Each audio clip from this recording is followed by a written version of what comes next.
안녕하세요. 금강경 29장 위의 적정부는 짧지만은 열애, 부처님에 대해서 우리가 어떻게 생각해야 할 것인가, 금강경 결집자들이 생각한 부처님에 대한 정의라고 말씀드린 바 있습니다.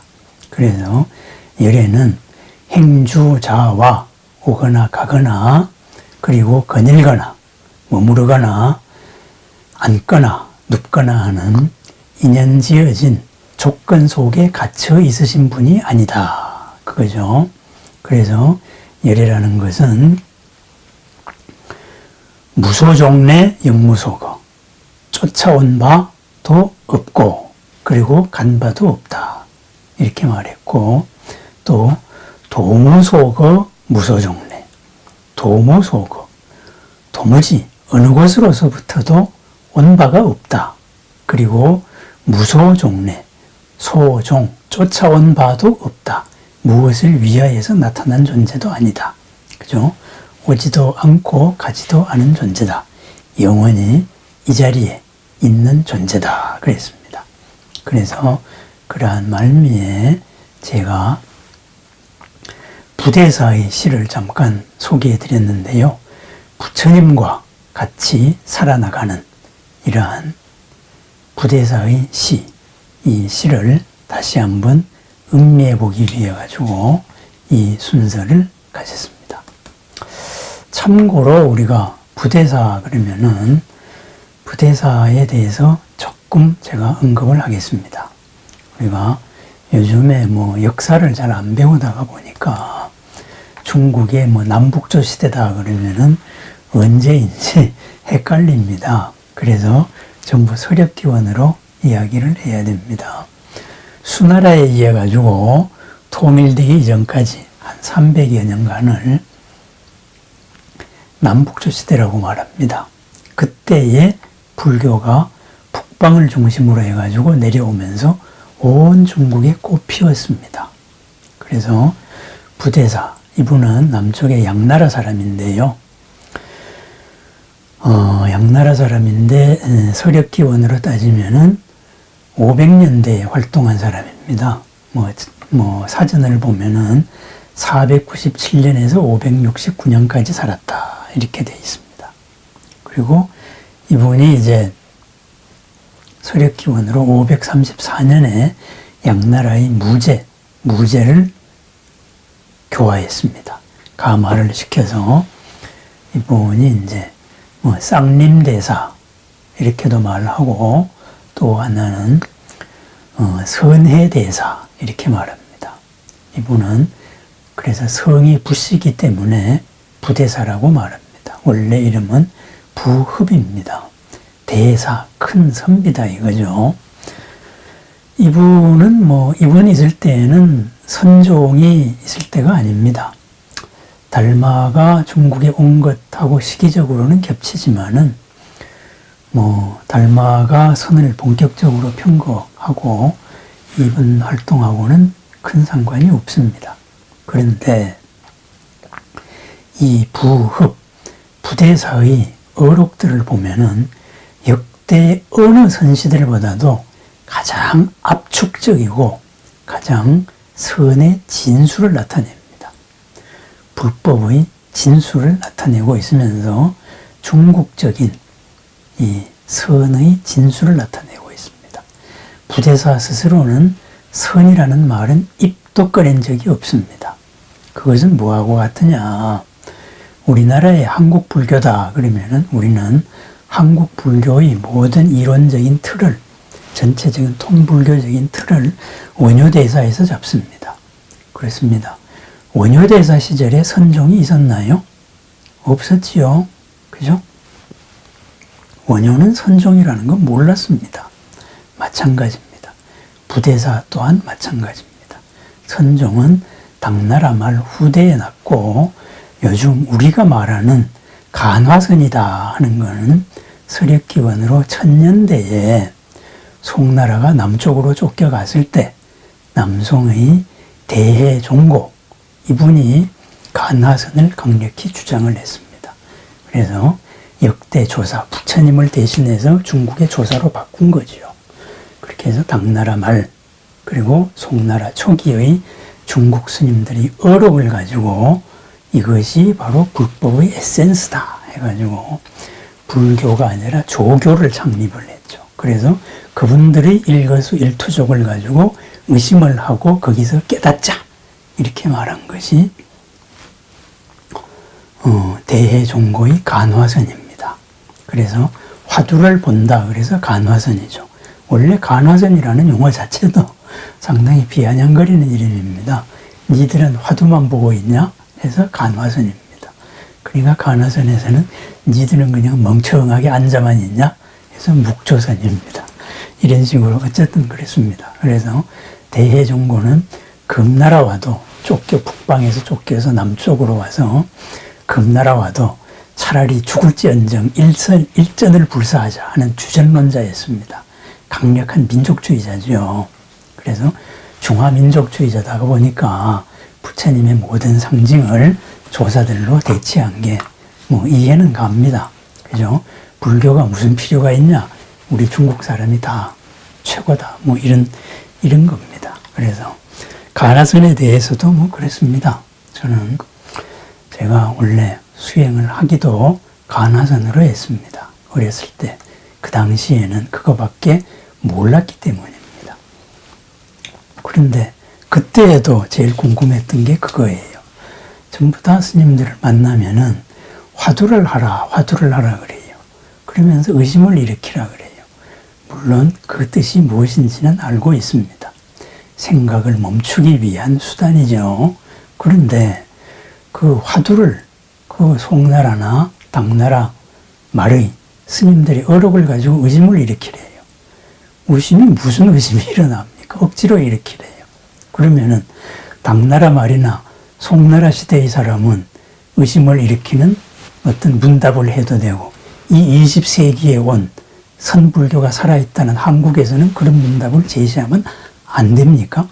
우리한테 의심을 제기할 수 있는 뭐가 있어야 되겠지요. 그래서 이제 뭐 그런 의문도 가진 적이 있습니다. 어쨌든 다시 옆길로 갔는데요. 이 부대사에 대해서 한번 다시 말씀을 드립니다. 부대사의 그죠? 선해대사의 어록들을 보면은 정말로 선의 에센스가 거의 다 있습니다. 결국은 선이라는 말을 몰랐던 사람이 파악을 한 선입니다. 우리 불교의 정통적인 수행입니다. 그래서 굉장히 압축적입니다. 금강경의 이 29장 위의 적정분에 해당되는 그러한 부처님과 항상 함께하는 삶, 여기에 대해서도 부대사는 이런 시를 남겼습니다. 야야 불포면 조조 황공기, 밤이면 밤마다 부처님을 안고 잔다. 잠이 든다. 아침이면 아침마다 부처님과 더불어서 일어난다. 기자 진상수 어묵 동거지. 기 일어서고 앉고 항상 서로 따르고 그리고 말하거나 침묵하거나 언제나 같이 있다. 그죠? 섬호불상리 여신형 상사. 트럭만큼도 서로 떨어지지 않은 것이 마치 몸에 그림자가 따르는 것과 같다. 욕지불거처 지저 어성시. 욕지불거처. 부처님 어디에 계신지 어디에 가셨는지 알고자 하는가. 지저 어성시. 바로 지금 어성시. 말하고 소리를 내는 바로 그 자리다. 그랬습니다. 내가 말하고 내가 소리를 내는, 내가 의도를 내는 지금 이 자리에 부처님이 계시다. 말하고 소리를 내는 내가 바로 부처다. 이거죠. 부처님이 어디 계시냐? 지금 여기 있습니다. 항상 나와 같이 있습니다. 그래서 내 속의 부처를 끄집어내고, 그리고 그래서 밖에 부처님을 만나는데 부처님이 어디 계시느냐? 내가 있는 곳에 계시다. 이겁니다. 항상 나와 함께하고 있다. 그래서 스스로가 부처임을 깨닫고 스스로의 부처를 끄집어내어서 부처님으로서 살아나가는 하루. 그것이 바로 부처님의 가르침의 진수다. 이렇게 주장하고 있습니다. 도무소주, 도무소거. 부처님께서는 어디에도 간 곳이 없다. 그죠? 무소종래. 그 무엇을 쫓아서 오신 분도 아니다. 항상 여기 이 자리에 있다. 이겁니다. 그렇습니다. 이것이 금강경입니다. 이것이 불교입니다. 뭐 이런 불교관을 가지지 않는 사람들도 있습니다. 종파에 따라서. 그렇지만 그분들은 그런 불교고 이런 것이 바로 정통입니다. 제가 정통이라는 것은 각자가 따르는 불교다 이렇게 생각하시면 된다 그랬어요. 그런데 이것을 뭐 족보로서 주장을 하거나 상징으로서 주장을 하거나 그러지는 말라 이거죠. 어떠한 관념 체계로서 주장하거나 이런 거는 하지 말자 그랬습니다. 내용으로서 부처님이 말씀하신 가장 기본적인 원리와 가장 기본적인 세계관 그리고 거기에서 우리가 지금 머물고 있는 곳 여기에서 부처님을 어떻게 바라볼 것이냐 우리가 어떻게 부처로 나아갈 것이냐 현실의 삶을 어떻게 생각할 것이냐 바로 여기에서의 근본적인 바로 정통이 있습니다. 그것이 정통입니다. 기독교의 종파가 무수히 많습니다. 장로교라는 이름이 붙은 종파도 100몇십 개가 넘는다 그래요. 나머지 종파 합치면 200개가 넘지요. 그런데 그분들 다 서로 이단이라고 하면서도 기독교 하나로서의 공통점이 있습니다. 불교 또한 마찬가지입니다. 이거의 핵심이 뭐냐? 나의 부처를 끄집어내서 부처로 살고 부처로 산다는 게 뭐예요? 고가 없는 삶, 어제보다 나은 삶입니다. 부처님이 되면은 처음도 중간도 끝도 훌륭하신 분이 되신 것이고 우리는 처음과 중간이 훌륭하려고 노력하는 부처로 나아가는 사람들입니다. 그래서 우리들이 보살입니다. 깨달음을 향하여 나아가는 자, 보디를 향하여 나아가는 사람들입니다. 그래서 제가 잠깐 부대사의 용례를 빌려가지고 선에 대한 말씀도 잠깐 드렸습니다. 그랬습니다.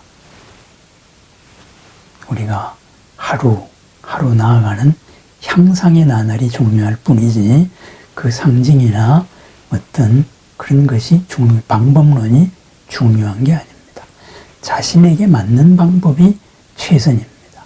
뭐 이름만 되면은 알만한 어떤 스님이 설마 그 스님이 그런 말씀을 하셨을까? 이런 분이 그런 말 한 적도 있습니다. 이것이 바로 종파에 갇혔을 때 나올 수 있는 말입니다. 조계종이 원효를 종조의로 삼고 부처님으로부터 내려와서 그 다음에 보조진우를 중조로 삼는다고 하는데 그렇다면 우리는 애비 없는 자식이 된다. 그래서 태고 보우를 중조로 삼아야 된다. 그랬습니다. 왜 그런 말씀을 하셨을까요? 중국에 가서 공부를 안 했기 때문입니다. 보조 국사가 고려에서 깨달았기 때문입니다. 그래서 중국의 스승 법맥이 없다. 족보가 없기 때문에 우리는 애비 없는 자식이 된다. 그래서 그 얼마나 황당한 말입니까? 원효대사가 중국에 무슨 족보가 있었습니까? 그죠? 꼭 중국의 법을 이어야 됩니까? 한 20여 년도 안 돼가지고 중국에서 황당한 사건을 한번 본 적이 있습니다. 개방되고 얼마 안 돼가지고 중국을 갔는데 소림사를 갔는데 웬 어떤 승복을 입은 사람들이 거기서 사진을 찍고 있더라고요. 그래서 소림사 왔나 보다 그랬어요. 그 당시는 뭐 소림사 방장 만날 수 있었던 사람입니다. 그래서 사진 찍고 갔나 보다 그랬어요. 관광했나 보다 그랬습니다. 나중에 보니까 우리가 소림사에 가가지고 선법을 이어왔다 하고 그 증명사진으로 쓰고 있더라고요. 그러면서 무슨 종파 하나 만들었더라고요. 참 장사를 하려면 꼭 저런 게 필요하구나.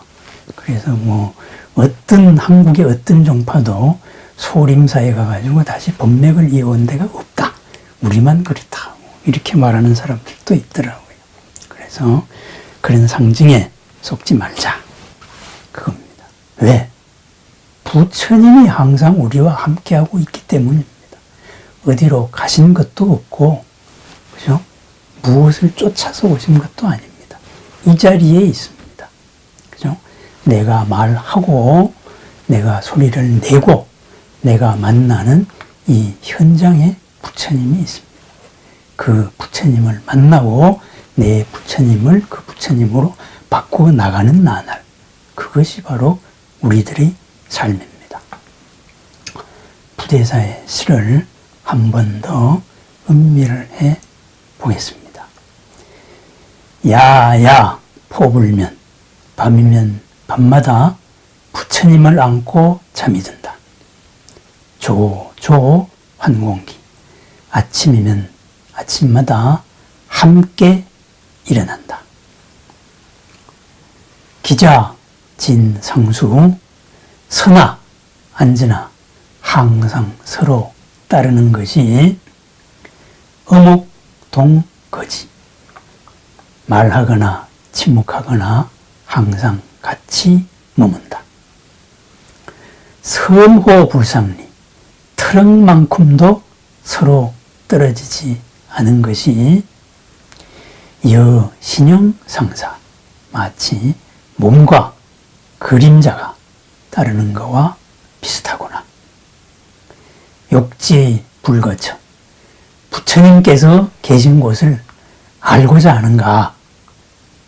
지저 어성시 지금 바로 말하고 그리고 듣는 바로 여기에 계시다. 부처님 바로 나와 같이 있습니다. 그것을 내가 모를 뿐입니다. 부처님께서 항상 나에게 자비광명을 보내주십니다. 백천삼매를 보내주십니다. 그것을 내가 못 느낄 뿐입니다. 바로 금강경의 위의 적정분의 말입니다. 어디로 가신 바도 없고 그리고 무엇으로 쫓아서 오신 것도 아니고 항상 우리와 함께하고 있는 부처님. 여기에 종파고 상징이고 다 의미가 없습니다. 우리 스스로 부처님으로 나가는 오직 한 길, 빛나는 길, 보람 있는 나날, 좋은 날을 축원드립니다. 감사합니다.